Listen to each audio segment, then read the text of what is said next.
Start with today. What I want you to do is graph for me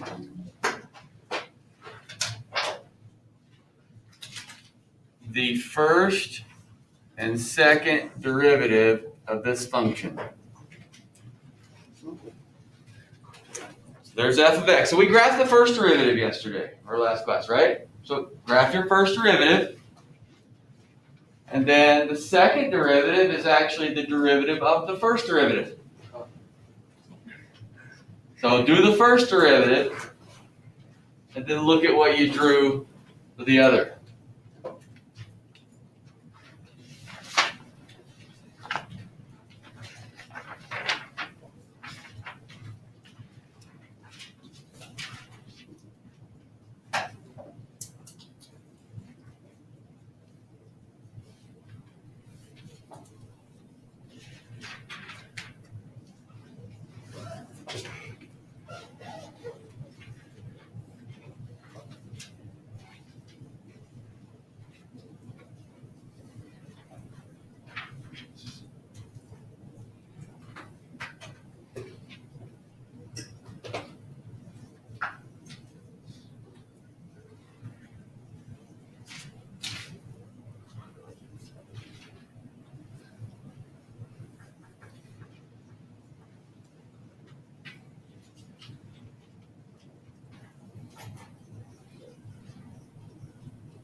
All right, let's see how you did. Here comes the first derivative. So you should be at least pretty comfortable with the first derivative anyway. Okay. So let's go. Here's my 0. Or positive. Or negative. Come back to 0. And there's f prime. Now, again, I'm not really worried about how shallow or deep you make that, but we've got the curvature is what we're looking for. Everybody okay with that? All right, now here comes the second derivative. If I want the second derivative, I look at the first derivative. So I need to kind of just forget about the solid line. I'm just looking at my dotted line there, which puts a 0 about right here. And it is negative to 0, then positive. And we'll call that double prime. So we'll see 2 little marks there. We say f prime for the first derivative, double prime for the second derivative, and of course the third derivative would be triple prime, what have you. Everybody okay there? Not too bad. The biggest problem a lot of times when you're trying to draw further derivatives, a lot of times what happens to us is we get too mixed up and we're still looking at the wrong one. So for example, I'm looking at that solid one, the original, when I'm trying to draw the second derivative instead of just looking at the first derivative. But you're seeing something graphically that you saw last class. When you draw the derivative, it drops by an exponent. And we did that with the power rule, right? Problem there. And so I went from a cubic to a quadratic to now a linear. Everybody okay there? Now, what is the slope of the second derivative that I drew?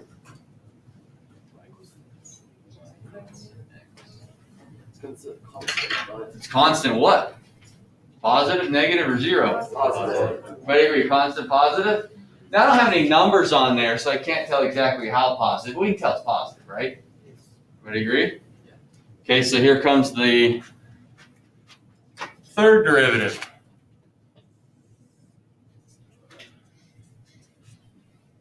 Horizontal line. Constant positive.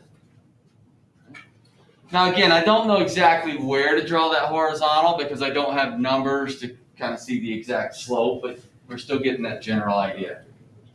Right. What's the slope of that red line? 0. 0. So the fourth derivative would be 0. should be the x-axis.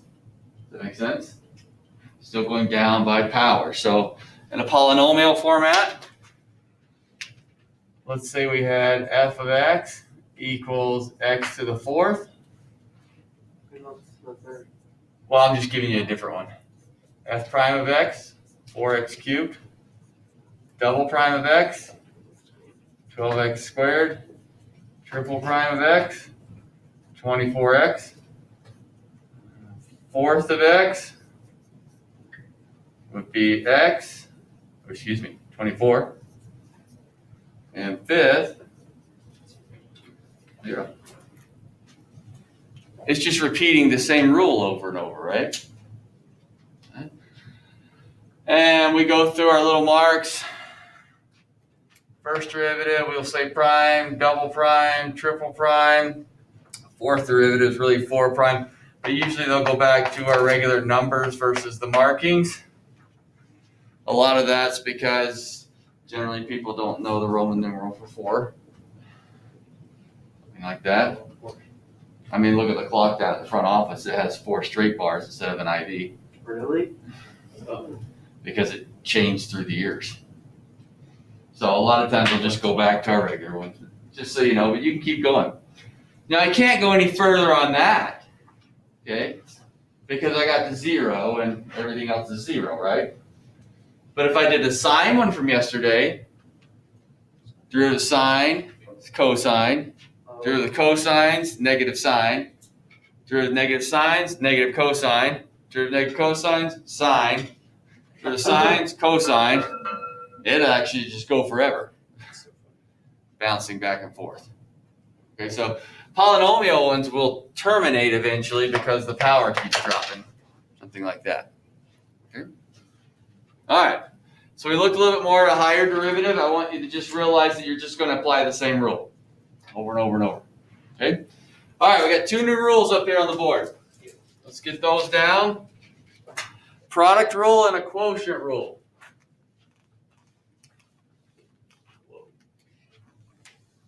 We'll get some examples here. I know they look a little bit confusing here, but we'll go through it after you get them down. So a product just means 2 functions multiplied. And quotient, we've got division there with the 2.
I wrote it up here like you're. Why did you write SDV on the bottom of the product rule?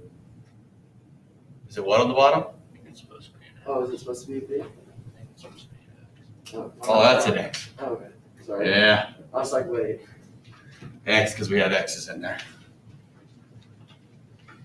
Didn't mean that look like a V. That's just my quick writing. Okay. I wrote them like this in the form of F's and G's. That's just the common way of writing them. Sometimes they get written with U's and V's. It doesn't really matter. You do have inside the front cover of your book a list of all the different derivative rules. Okay, and we're going to get used to it. That's just kind of or maybe 1 page in. It's just kind of a quick reference. Okay, they'll combine. So the way I look at it is, I've got 2 different things. I always say first and second. First times derivative of the second plus second times derivative of the first. So I'll go product first times derivative of the second plus second derivative of the first. Quotient, I think bottom and top. Bottom, derivative of the top, minus top, derivative of the bottom, bottom squared. Okay. I don't know, that's just kind of what I always thought. I don't know if that's easier or not. You just got to kind of think of ways it's going to help you. So what I did was I rewrote one of the questions that was asked before. How do we find the derivative of 4x cubed plus 3x squared over x? And what we did previously was we moved the x up into it, and I did the power rule. Okay? And so using the power rule, I need it in the form of a power, so I'm going to rewrite it. 4x squared plus 3x, here's what we did. F prime of x would be 8x plus 3. Took an x up into each one. Right. Pretty simple to do because you see an x in all three parts, not too bad there. Let's work this same problem using the quotient rule. Oh, we need a g of x for that? We do have a g of x though at the bottom. So our quotient rule, you're right, it's got an f and a g, but f just means the top part, g the bottom part. So in this case, out of the rule, the f would be the 4x cubed plus 3x squared, and the g of x would be the x. It just means that top and that bottom piece. Everybody okay with that? Okay, so here goes my rule. Bottom times derivative of the top. So f prime of x. Bottom's x. Derivative of the top, 12x squared plus 6x. Just the derivative of the top piece.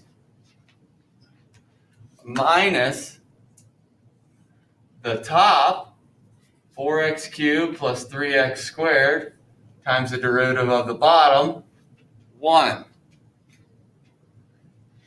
So again, that second part of my rule, I took f, which was the top, and times the derivative of g, which was the bottom, and the derivative of x is just 1.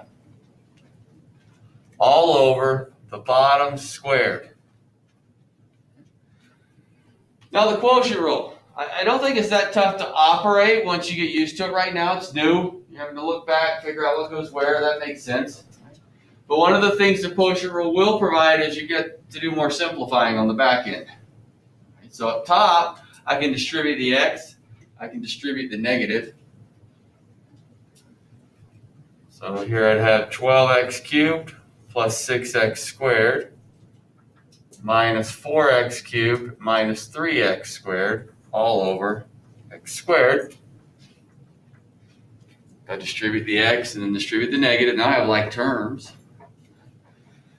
So my like terms would be then 8x cubed plus 3x squared all over x squared, which is going to, if I divide the x squared out, take me right back to 8x plus 3. Now, this would be a case where I would much rather take that x up into the numerator and use just a power rule. Everybody agree with that? Looks a little bit easier. Okay? The unfortunate thing is we're not going to be able to do that every time. So here would be a choice or a situation where, I'll just call this one h of x. Let's go 2x plus 5 over 3x minus 2. Where I'm going to kind of be forced into that quotient rule. I can't take that 3x minus 2 and move it up into the 2x and into the 5. Right? It's much easier when I have a nice monomial sitting on the bottom for that piece. So now I am going to use that quotient rule. H prime of x, bottom, 3x minus 2. Derivative of the top, 2. Notice when I take the derivative of the top, I'm just going right back to that power rule. That's what we did last time. Minus top, 2x plus 5, derivative of the bottom, 3, over the bottom squared. Yes, I still have some simplifying there to do. but I've got my derivative written out. What you're going to find out a lot of times as we keep going through all this stuff is, the calculus part, typically we get used to, pretty easy to operate. So for example, once I get used to working this quotient rule, I can write it out pretty quick. The work's going to come in on the simplifying end. All that old grunt work from your algebra classes. Getting all the simplifying done. Because for the calc part, we actually finished it. That's the derivative. Everything else is just simplifying, right? Not new stuff, but definitely more tedious stuff. Right? So to simplify, 6x minus 4 minus 6x minus 15. So I distributed the 2. Distributed the 3 and the negative. Over 3x minus 2 squared. Which would then be negative 19 over 3x minus 2 squared. Simplify that down.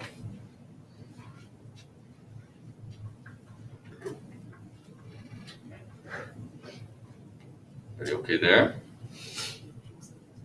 Okay. Write out for me the product rule.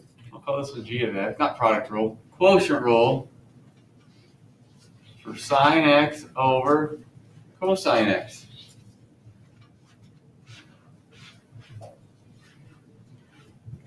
We'll work with some simplifying, but take a moment, just write out your quotient rule using the quotient rule. Can you follow the pattern and work those derivatives? That's what we want to get used to.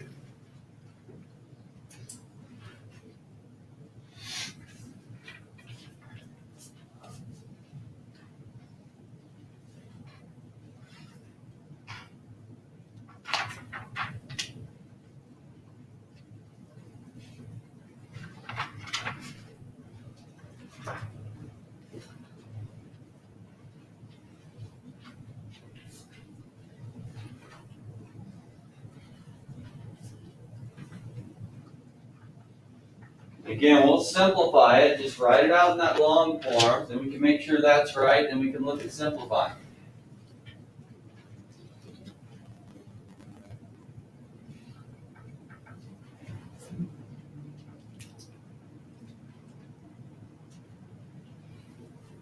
After you get it written out, and look up here, see if you agree. Follow your rule before you look up here at what I've got.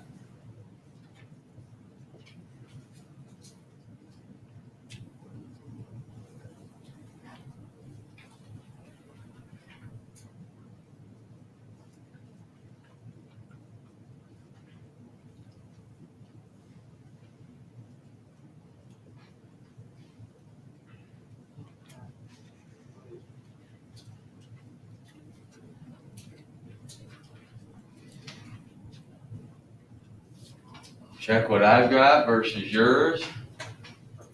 Different. Look back at your rule.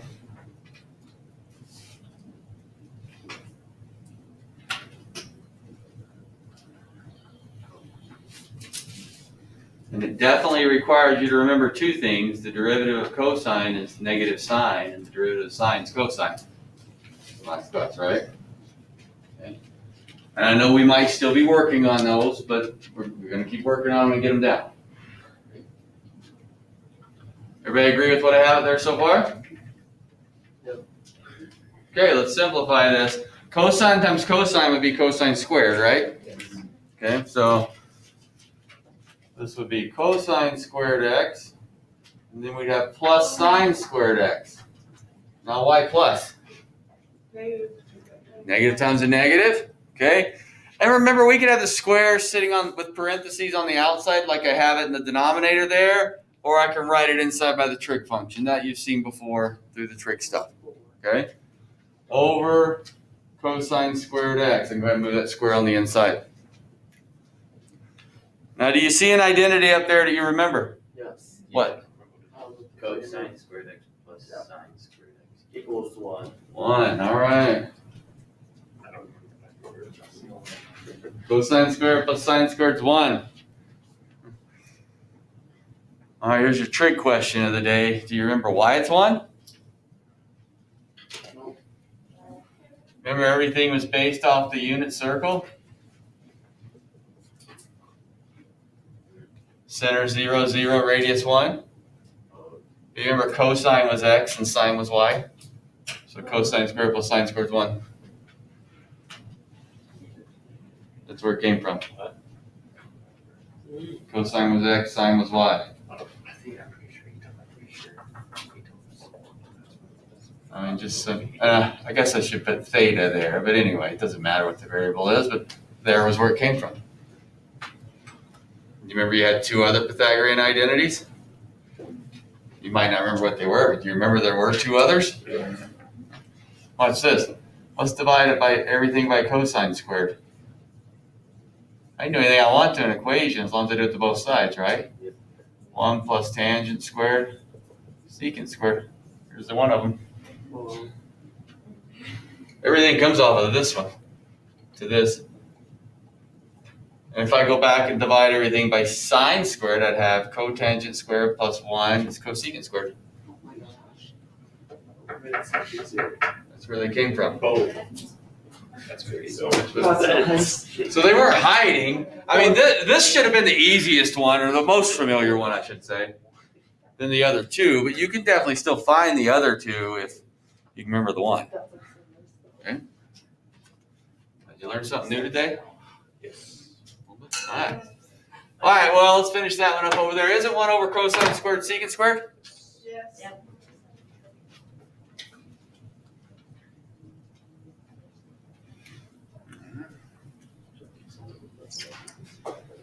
All right. Trig rules.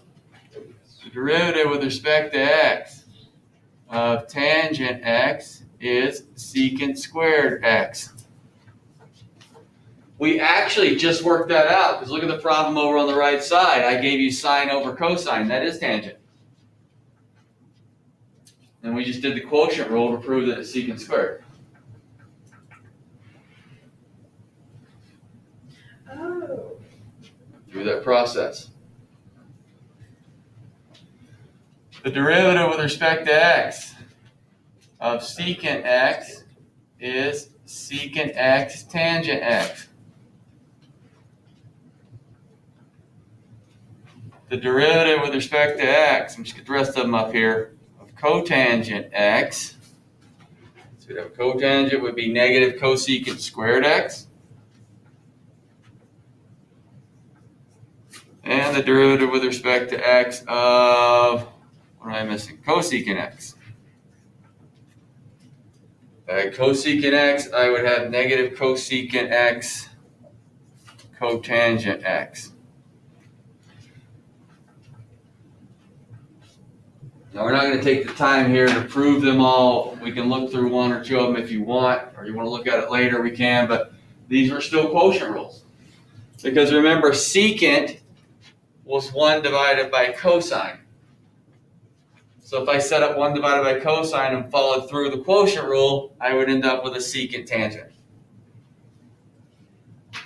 Cotangent was cosine over sine, so picture the one on the right side over there flipped. If you had cosine over sine, went through the quotient rule, you would actually end up with negative cosecant squared. And it simplifies it. So there's still quotient rule problems. Right? Point being, if you forget one of the trig functions, you can always go back to that quotient rule using your sine and cosine if you forget one of these 4. Now the same idea happened to you in trig. You know what? You had to know sine and cosine really well. You got to know the other stuff pretty good and some of it really well. But it was all based on sine and cosine. So if you forgot something, you could work your way back. It'd take a little longer, but you could get through it. That was the idea. Okay? Same with how I just did those Pythagorean identities. Having here, if I get memorized sine and cosine, I can use those two in the quotient rule and go back through and find the others if I need them. Yeah, that's a slower, more tedious process. But if I'm in a crunch on a test, I'm probably going to do that. In the meantime, you now have 6 trig functions to memorize the derivative of. Technically, it should be 4 because you already memorized 2 of them last time, right? All right? And you have 3 derivative rules. Power from last time. Now product and quotient. We'll go through a product rule here.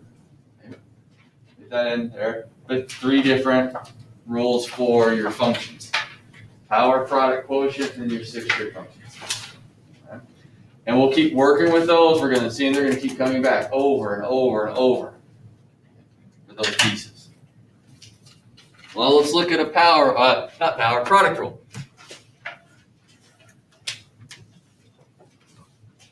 Now, sometimes I can get away from using the product rule. All right, so if I gave f of x equals 3x plus 2 times 2x minus 5, if that was my product, well, this would be a case that I could actually do the power rule on, but I'd have to multiply them out first. So if I was going to do the power rule, and I'm showing you both of these because sometimes you do actually have a choice. I can rewrite this as 6x squared minus 11x minus 10. If I just multiply that out. And then my power rule, which at this point you kind of think the power rule is pretty simple, and most of the time anyway. I can run through this power rule pretty quick. F prime of x, 12x minus 11. Here's my derivative. Well, if I use the product rule,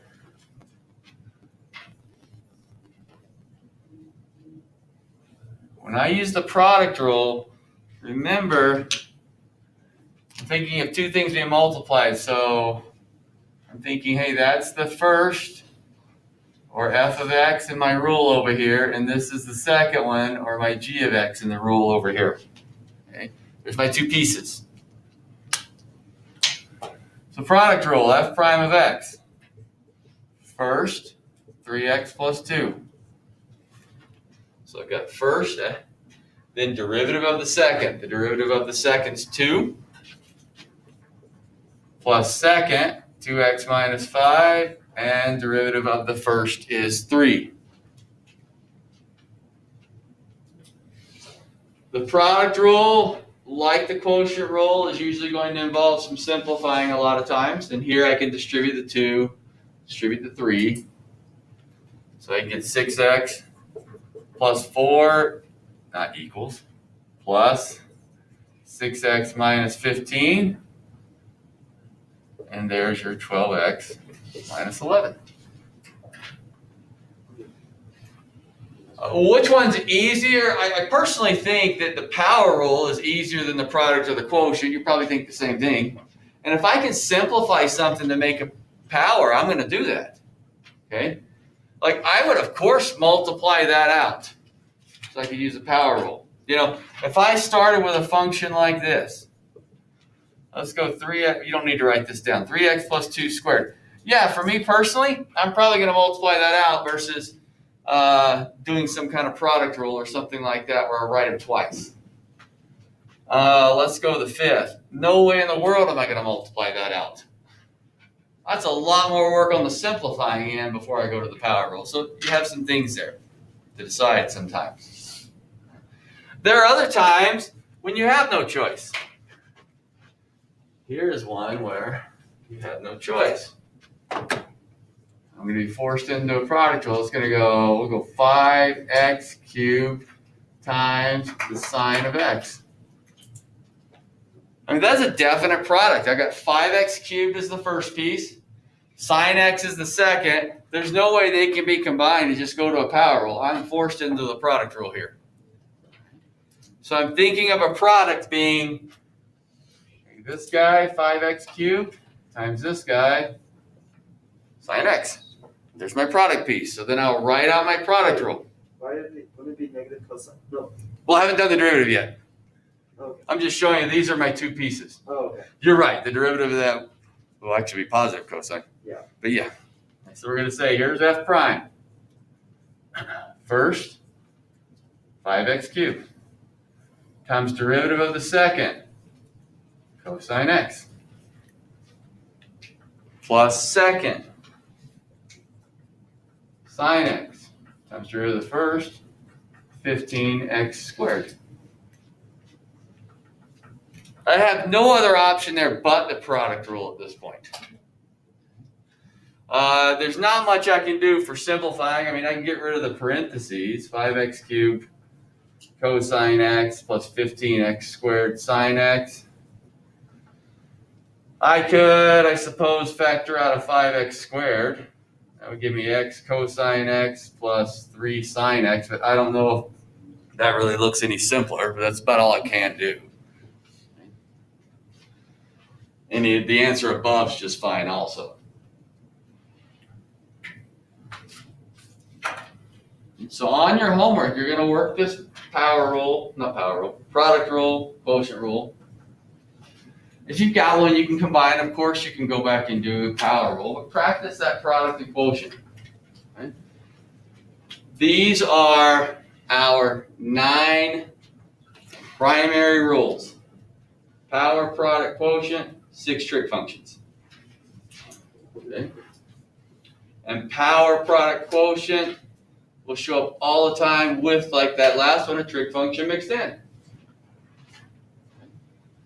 So we just want to get used to that. These are the rules that we're going to be using over and over and over.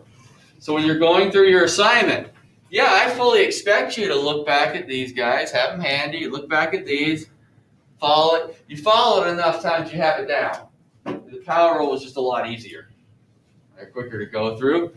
These aren't difficult, just sometimes they look confusing. So look back, make sure you're getting, hey, the first term times the derivative of the second plus the second times the derivative of the first. Bottom, derivative of the top, minus top, derivative of the bottom squared. You go through it a few times, you have it down. Okay, this is going to take us a little bit. We're going to be working with these even next week for that piece. Okay, let's get your assignment. Were we in section 3.3 today?